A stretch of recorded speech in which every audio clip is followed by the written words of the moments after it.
This channel does not promote any violent, harmful, or illegal activities. All content provided by this channel is meant for an educational purpose only.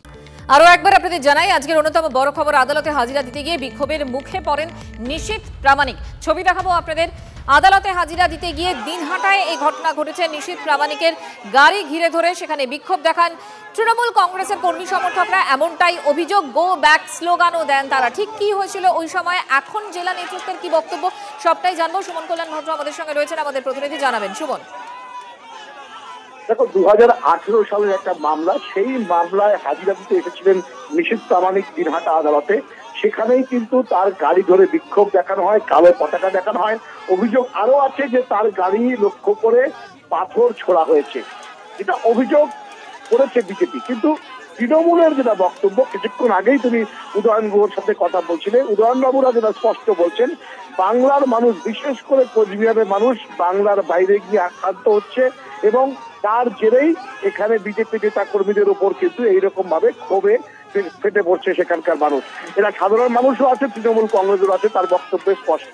কিন্তু আজকের যে ঘটনা, যে মামলা 2018 সালে হয়েছিল পঞ্চায়েত নির্বাচনের সময়, তখন তৃণমূল কংগ্রেসেরই যুব শাখার দায়িত্বে ছিলেন নিশীথ প্রামাণিক এবং যুব ভার্সেস মাদার, এই দ্বন্দ্বে কিন্তু গোটা কুচবিহার পেতে উঠেছিল।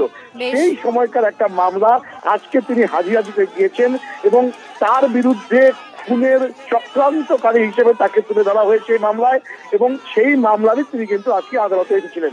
ধন্যবাদ, নজর রাখো। নিশীথ প্রামাণিকের বক্তব্য কি ছিল শোনাবো আপনাদের।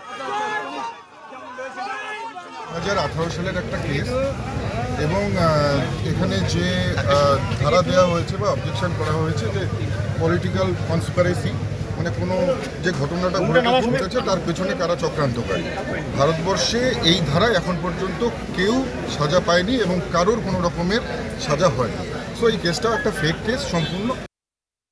বাঁকুড়ার দিকে নজর রাখবো আমরা। এবিভিপির বিক্ষোভে এই মুহূর্তে উত্তাল বাঁকুড়া ডিএম অফিস চত্বর। ছবি দেখাচ্ছি আপনাদের। কলেজে বন্ধ, ছাত্র ভর্তি এবং সেই অভিযোগকে সামনে রেখেই বিক্ষোভ বাঁকুড়া ডিএম অফিসে। এই মুহূর্তে বেশ ধুন্ধুমার একটা পরিস্থিতি।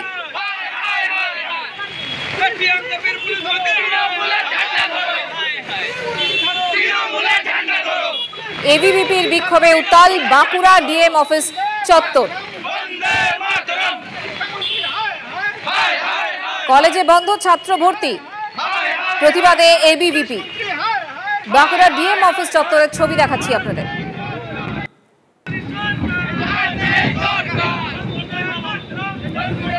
বিক্ষোভ, পুলিশের সঙ্গে বচসা ধস্তাধস্তি, এই মুহূর্তে ধুন্ধুমার বাঁকুড়া ডিএম অফিস চত্বর।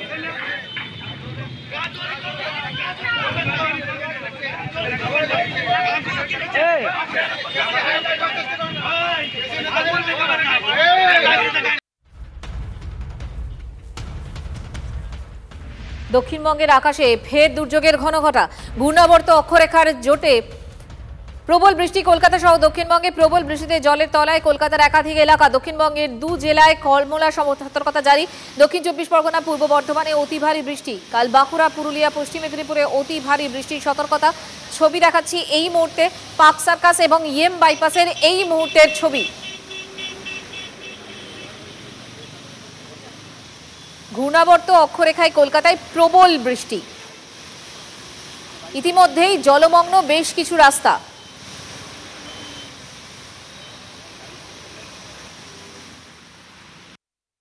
তীব্র বৃষ্টিতে জলমগ্ন শহর কলকাতা। ইএম বাইপাসের ছবি দেখলে রীতিমতো মনে হবে এটা ইএম বাইপাস নাকি অন্য কিছু। প্রচণ্ড জল জমে গিয়েছে গোটা এলাকায় এবং গোটা রাস্তাঘাট তা কিন্তু সম্পূর্ণ জলে ডুবে গিয়েছে। গাড়ি ঘোড়া খুব আস্তে চলছে এবং জলের তোড়ে নির্দিষ্টভাবে গাড়ি চলতে পারছে না। এখানে ট্রাফিক পুলিশ মোতায়েন রয়েছে, তারা চেষ্টা করছে পরিস্থিতিকে নিয়ন্ত্রণে আনার জন্য। তবে পুরো এলাকায় কিন্তু এভাবেই জল জমে গিয়েছে। ফলস্বরূপ কিন্তু যেহেতু বেহাল রাস্তার অবস্থা বেশ কিছু জায়গায়, সেখানে কিন্তু গাড়ি চলতে যথেষ্ট অসুবিধে হচ্ছে এবং এই জায়গায় কিন্তু ট্রাফিক পুলিশের তরফ থেকে চেষ্টা করা হচ্ছে যাতে যান চলাচল স্বাভাবিক থাকে। কিন্তু প্রচণ্ড জল জমে রয়েছে এবং সেই জল জমে থাকার দরুন রাস্তা কিন্তু যান চলাচল ব্যাহত হচ্ছে। ক্যামেরায় দেবব্রতর সঙ্গে সুমন, TV9 বাংলা, কলকাতা। চুরি যাওয়ার 6 দিনের মাথায় উদ্ধার বুলা চৌধুরীর পদ্মশ্রী পদক। গত 15ই আগস্ট হিন্দমটরের দেবাই পুকুরে পদ্মশ্রী ও অর্জুন পুরস্কার প্রাপ্ত সাঁতারুর বাড়িতে চুরির ঘটনা ঘটে। তদন্তে নেমে একজনকে গ্রেফতার করে পুলিশ। উদ্ধার হয় 295টি পদক।